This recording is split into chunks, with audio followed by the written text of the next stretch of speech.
Hi friends, இன்றைக்கி பார்த்தீங்கன்னா சூப்பரான ஒரு அழகு குறிப்பு. இந்த மாதிரி ஒரு அழகு குறிப்பு கேள்விப்பட்டு கூட இருக்க மாட்டீங்க. அவ்வளோ சூப்பராக கலர் வர்றதுக்கு என்ன செய்யலாம் அப்படின்னு பார்க்கலாம் வாங்க. இப்போ பார்த்தீங்கன்னா கொஞ்சம் நல்ல கெட்டியான தயிர் எடுத்து வச்சுக்கோங்க. அடுத்தது கொஞ்சம் கடலை மாவு, கொஞ்சம் லெமன் ஜூஸு, இது மூணையும் நல்லா மிக்ஸ் பண்ணி ஒரு கப்பில் எடுத்து வச்சுக்கோங்க.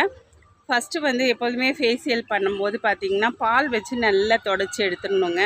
நல்ல லைட்டாக பால் வச்சு, காய்ச்சாத பாலை வச்சு நல்லா மசாஜ் பண்ணும்போது பார்த்திங்கன்னா எண்ணெய் அழுக்கு எல்லாமே முதல் ஸ்டெப்பு பார்த்திங்கன்னா முகம் நல்லா பளிச்சுன்னு இருக்கும். ஃபஸ்ட்டு அதை நல்லா வாஷ் பண்ணி எடுத்ததுக்கப்புறம் இந்த பேக்கெல்லாம் கலந்து வச்சுருப்போம் இல்லையா, இதை கொஞ்சமாக ஒரு டீஸ்பூன் எடுத்து நல்லா மசாஜ் பண்ணுங்கள்.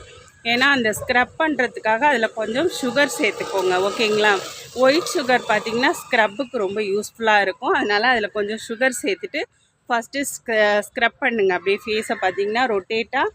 அண்ட் எப்பொழுதுமே ஸ்க்ரப் பண்ணும்போது மேல் நோக்கி நல்லா ஸ்க்ரப் பண்ணணும். அந்த மாதிரி நல்லா ஸ்க்ரப் பண்ணி ஒரு 10 நிமிஷம் ஸ்க்ரப் பண்ணி முடிச்சுட்டு நல்ல ஒரு காட்டன் வச்சு மேல் நோக்கி தொடச்சி எடுத்துருங்க. அதுக்கப்புறம் இந்த பேக்கை நல்லா ஃபேஸ் ஃபுல்லும் நல்லா அப்ளை பண்ணுங்கள்.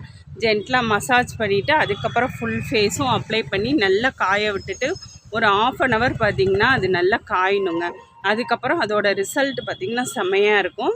நல்லா அரை மணி நேரம் ரெஸ்ட் எடுத்துகிட்டு நல்லா காஞ்சதுக்கப்புறம் பார்த்திங்க அப்படின்னா அந்த வார்ம் வாட்டரை எடுத்துக்கோங்க. கொஞ்சம் நல்லா ஜில் பண்ணிவிட்டு அதுக்கப்புறம் தாங்க துடைக்கணும். அப்போ தான் ஃபேஸ் ரொம்ப சாஃப்டாக இருக்கும்.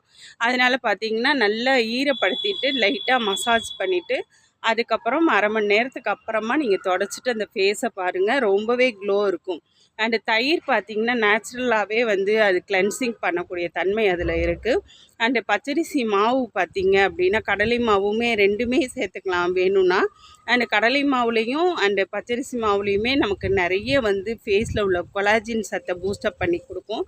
அதனால் பார்த்திங்கன்னா கலர் ரொம்ப சேஞ்ச் ஆகிட்டு சூப்பராகவே இருக்குங்க.